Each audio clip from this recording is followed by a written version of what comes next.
Hello, my name is Miolane. I am an assistant professor at the University of California, Santa Barbara. And I'm going to talk about the role of AI, artificial intelligence, in advancing women's brain health.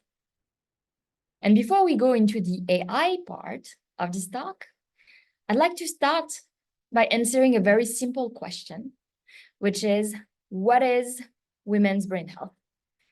And why do we in fact need a specific discipline that studies the brains of women? So what is women's brain health? Women's brain health research investigates conditions that uniquely, disproportionately, or differently affect women. For conditions that uniquely affect women, women's brain health research seeks to answer questions such as, what is the effect of menopause on women's brains? Why do some women have trouble to sleep when they go through menopause, and why others don't? Women's brain health research investigates conditions that also disproportionately affect women, seeking to answer questions such as, why do women have Alzheimer's more often than men? Because in fact, over 2/3 of Alzheimer's patients are women. And this is not explained by the fact that women live longer, and we do not know why this is the case. And lastly, women's brain health research investigates conditions that differently affect women to answer questions such as, why does dementia present differently in women compared to men?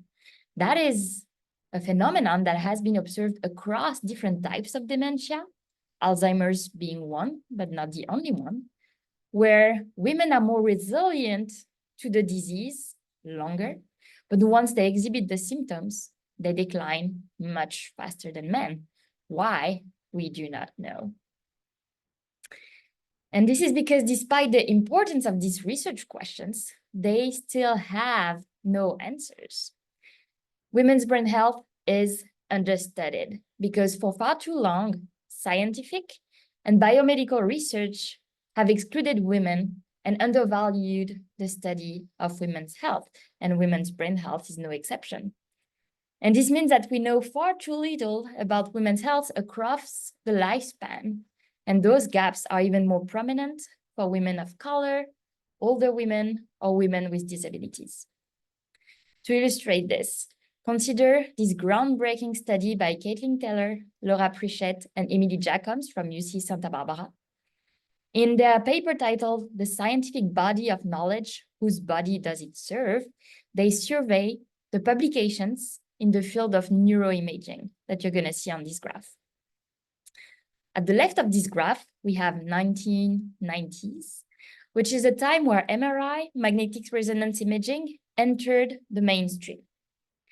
And that was a big revolution because it gave neuroscientists an unprecedented access inside the living human brain, a possibility to understand how the brain works when it's healthy and what goes wrong when it's not healthy. And since then, thousands, tens of thousands of articles have been published about the human brain, represented by this blue wave. And if you squint really, really hard on this graph, you might be able to detect the thin black line at the bottom. These lines are everything we know about the brain and menopause, pregnancy, the menstrual cycle, and so much more. Women's brain health is understudied because altogether, the study of health factors specific to women represents less than 1% of the neuroimaging literature. And this is not without consequences. This lack of research has impacted women in ways that we are just starting to understand. For example, the most recently approved Alzheimer's drug, which made the headlines in 2023, shows cognitive decline, improve the cognitive decline, mostly in men. In fact, this drug called Leqembi, which is thought to slow cognitive decline, actually slows cognitive decline in women by 12% compared to 43% in men. We need to do something. But we have reasons to be optimistic because today we have a unique opportunity to buck the trend. On November 2023, the Anne S. Bowers Women's Brain Health Initiative was launched with director Emily Jacobs, and she is driven by a radically simple idea, which is that progress in neuroscience will flourish when the health of women and men are valued equally. With this initiative, we are fueled by a commitment to make neuroscience inclusive, both in terms of who gets to ask the questions and who is served by the answer. So how can we, as a community, do this and improve knowledge of women's brain health? First, we need data. What type of data can we collect or should we collect to best answer questions related to women's brain health? We can combine different types of data structures to advance our knowledge. First, we can go big. We can collect big data. For example, we can collect MRI data on a lot of women. Paired with the power of AI that we will see, this can help us understand how certain health factors, like hormonal contraceptive, the pill, affect the brain. With thousands of data points, we can ask questions such as, does the pill in early adolescence influence the trajectory of brain development? Or is the pill related to depression? This is just one example of the many questions we can ask with the big data collected on women's brain health. Second, we can go deep. Brains do not exist in a vacuum, and deep phenotyping allows us to collect a multimodal, we call it, set of data for each person. This means that in addition to brain MRI, we can collect other type of data that come from other disciplines and not only neuroimaging. For example, we can deploy wearable devices to monitor sleep. We can use proteomics, analyze the concentration levels of thousands of proteins in the women's body, and correlate that with what we see on the MRI. With this diversity of data, we can have a more refined view of what is happening in terms of women's health through the lifespan. And third, we get precise. So in contrast to the big data approach, with the goal is to collect one image on many different women, one MRI on many different women, what if instead we collect many MRIs on one woman? Instead of having one snapshot of the brain at one point in time, we collect an MRI every day. That is a new era of neuroimaging, which is called precision imaging. With this approach, we can capture the brain as it changes over time with a very good temporal resolution. And for example, we can answer questions about pregnancy and what happens to a woman's brains when they go through pregnancy and motherhood. With these three main tenets on how we can collect data, big data, deep data, and precise data, we can generate a diverse and comprehensive collection of data, and actually the largest ever required to study women's brain health. In all cases, once we have this data in hand, we should develop machine learning and artificial intelligence, AI techniques to extract knowledge from the data. And this is my job and the role of the AI Center of Excellence at the Women's Brain Health Initiative, which is co-directed by Emi Kosieski and myself. So let's look at how machine learning and AI can help make sense of women's brain health data. With Emi, we have one main challenge, which is that even the largest data sets collected on women's brain health are still smaller than the traditional data sets that you encounter in AI research. For example, the traditional imaging data set, that is the worth of computer vision and AI, called ImageNet, has 14 million images. Once you go from computer vision to medical imaging, you already lose magnitude in terms of the sizes of these data sets. In the medical imaging world, the largest imaging data set has 60,000 images, which is already 200 times smaller. But when you further restrict that and go into neuroimaging, and specifically neuroimaging data sets that are paired with data related to women's brain health factor, you end up with data sets that have around 1,000 images, which is already a lot. But it's 60 times smaller than the medical imaging data sets, which were themselves 200 times smaller than the traditional imaging data sets. Altogether, this means that the women's brain imaging data sets are 12,000 times smaller than the data sets on which traditional AI and machine learning has been developed and taught. What can we do about this? We should probably expect that the AI technique in the very rich literature that exists on AI will not work quite the same way when you have data sets that are 12,000 times smaller. And in fact, that is shown to be true. Traditional AI learns from large-scale mainstream data available on the internet.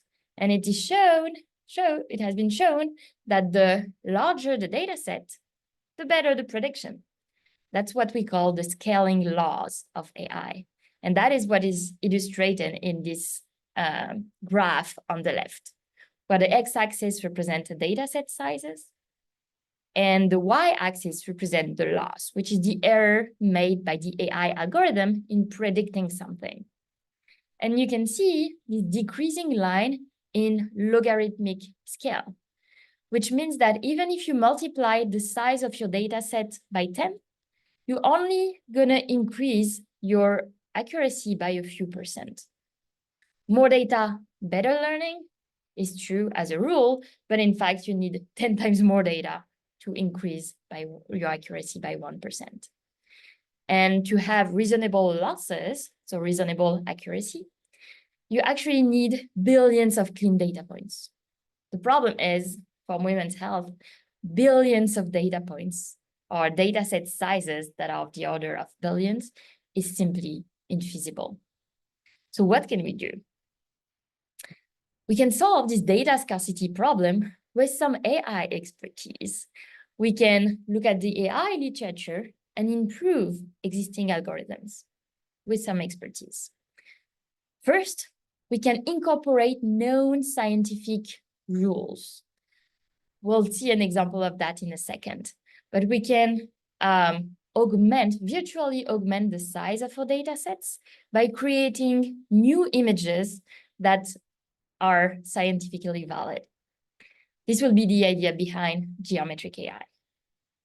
Second, we can take advantage of the fact that we go deep and that we use deep phenotyping to combine not only images of brains, but actually different sources of data. And by combining different views, different sources of data, we can develop what's called multimodal AI and improve these scaling laws and reduce the amount of data that we need to improve accuracy. And lastly, we can generate multiple approximate solutions using generative AI. We can use traditional AI to try to help us find initial solution to the problem that we will then refine with scientific expertise.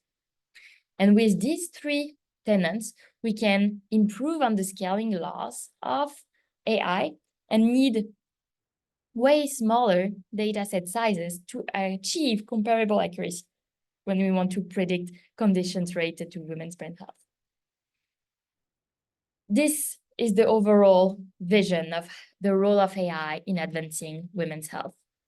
First, we tackle the lack of data, the data scarcity problem, by infusing existing scientific knowledge into AI. That helps us leverage the horsepower of AI to, in return, use it to improve what we know about women's health.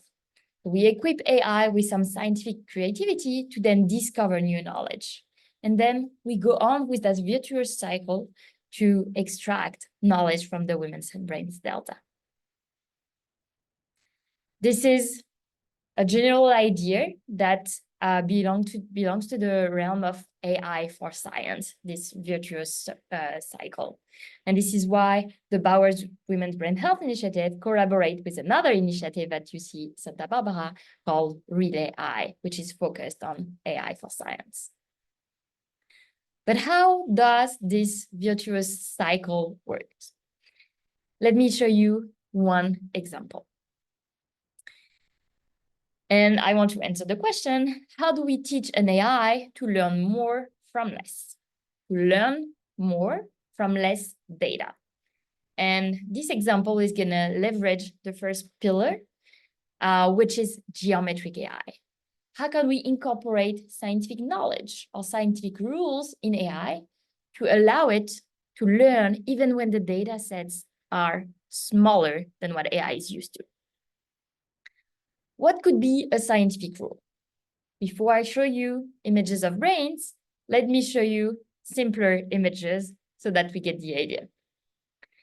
This is a very famous data set in AI and computer vision called the MNIST dataset. It's a data set of images, black and white images, and on each image you have a written digit. Here you see 12 examples of such images. That's actually have been rotated a little bit. What is a scientific rule that we can incorporate in our understanding of this data set? On this data set, you can see that the digit 4 appears 3 times in 3 different orientations. A scientific rule that we can incorporate here is to say, well, a rotated 4 is still a 4. If I see an image of a 4 that's been inverted, that will still represent a 4. So that is an example of scientific rule. Now consider the AI problem of taking an image of one of these digits as input and outputting which digit it is. If the AI has no knowledge that a rotated 4 is a 4, it's gonna need to see 4s in all possible orientations. So it's gonna need to see a 4 in, let's say, 360 possible orientations to understand that all of these 360 images represent the same quantity, the 4. But if instead we'll tell the AI not to worry about the orientation of the digit of the image, then we can reduce the size of the data set that we need by 360. And if we do that for all of the 10 digits, we start to have a big reduction on the size of the data set that we need.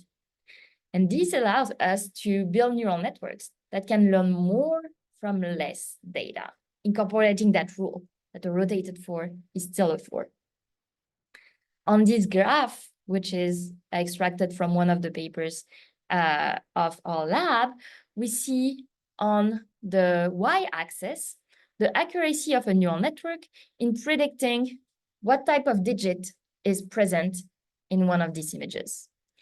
And on the x-axis, you see the size of the neural network that is trying to do that. More precisely, on the right of this x-axis, these are neural networks that learn from big data. This will be big neural networks that have a lot of filters. These are convolutional filters. The more filters, the more layers, and the larger the neural network. And by comparison of the left, that will be neural network that learn from small data. In blue, you have the baseline, which are neural networks in which we have not incorporated known scientific rules. We have not told this neural network that the rotated 4 was a 4. And in green, you have our approach where we have told the neural network known scientific rules, in that case, that a rotated 4 is still a 4. And you can see that in the big data regime, both neural network work comparatively. Ours is slightly more accurate, but it's comparable to the baseline because in the big data regime, we see 4s in all possible orientations, and the neural network can understand that the rotated 4 is still a 4 without us telling it that. But in the small data regime, that's where incorporating known scientific rules makes a big difference, because there, even with small neural networks that can learn from small data sets, we can make a big improvement, in that case, up to plus 38% in accuracy. So that's how we teach AI to learn more from less data. One example about incorporating known scientific rules. That was an example on images of digits. How does it work for brains and for women's brains? Well, we can have a similar approach, saying that a rotated brain is still a brain. What is a rotated brain? When we acquire images from women, when we ask women to go into the MRI scanner, we try to stabilize their head so that the head doesn't move and is oriented in the same way for all the women. But it can happen that the head of women are oriented a bit differently when they go in the scanner. And we don't want to let AI learn that by itself. We would like to tell AI, well, the rotation, the orientation of the brain does not matter. Only the anatomy, the shape of the brain matters. So we can incorporate this scientific rule, which is to tell the AI, orientation does not matter. Please only look at the anatomy. And doing that, with exactly the same strategy, we can build neural networks that learn more from less data. And this is an example. It's not a neural network, actually, it's a machine learning. It's a one-layer neural network, if you wish. It's a machine learning algorithm that predicts the shape or the anatomy of the brain over the span of 7 years from a small data set of 100 participants. What's interesting is that this is a data set collected on participants that are older than 60 years old. And for each participant, data was only connected between years 0 and 1 on this time scale, where 0 will be 60 and 1 will be 61. And the algorithm is able to extrapolate both in the past and in the future, predicting what the brain looked like in the past and will look like in the future. And in effect, this algorithm is predicting how the brain of a given woman will evolve. Now, that's very interesting in the context of women's brain health, and especially when it comes to neurodegenerative diseases and dementia. Because in that case, on this prediction, you see that the algorithm is predicting that this brain will develop Alzheimer's disease. Because the ventricle that you see in the center here are growing larger and larger, because the brain matter that is all around it is actually undergoing atrophy. And this is a characteristic, a hallmark of Alzheimer's disease, which is, well, losing brain matter at an accelerated pace. So even with small data sets, we can predict what is going to happen in someone's brain in the future. And you can see up to plus 5 years, 6 years in the future. So what's next? What can we do with this type of technology? Where our vision is to create these brain digital twins of women's brains. What does it mean? A brain digital twin is a digital model, it's a model in the computer of a physical brain that serves as its effectively indistinguishable digital counterpart for practical purposes such as treatment planning. Let's say we do not know too much about women's brain health, and we are trying to decide what drug to give to a given patient to treat, for example, Alzheimer's disease. Instead of running a new study in thousands of women, maybe we can try to create digital twins of women's brains and first give the drugs to the digital twin and see how the digital twin will react to the drugs we give. And based on that, we can design then a real data collection approach in women. So that is the idea. With a digital twin, ideally, we can have an interactive model of a woman's brain. And as we change the amount of drug that we give to this digital twin, we can observe in the computational model whether the brain is changing in the way that we wish it to change. And that can inform which drug we would give to a given person. This is not just a wild dream. We have already built a digital twin of a pregnant woman's brain. Actually, not of the whole brain. We started with a substructure of this brain, which is called the hippocampus. And this is what you see here on the left. This is a small structure at the back of your brain called the hippocampus that is responsible for memory, learning, and navigation. And that here we have additionally colored with its own substructure. And with a machine learning model that is informed by known scientific rules, we can predict how this brain substructure, called the hippocampus, changes when sex hormone levels changes in a pregnant woman. During pregnancy, you have a set of hormones that rise a lot, and this has visible anatomical changes. This animation, this digital twin, capture how this substructure, the hippocampus, changes when hormones rise and fall during and after pregnancy.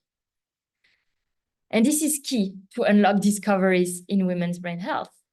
In that case, we see that the hormonal tsunami associated with pregnancy, where sex hormone gets multiplied by factors of 100 to 1,000, this tsunami is actually correlated with macroscopic anatomical changes in the hippocampus, which is, again, the area of the brain responsible for memory, learning, and navigation. This is only a digital twin of the hippocampus of one woman. But imagine what we could do if we build digital twins of the whole brain for a very diverse population of women. There is so much we can discover. To unlock these discoveries in women's brain health, we have this very exciting team of experts in the Women's Brain Health Initiative, and we are dedicated to advancing this mission. Thank you very much for your attention.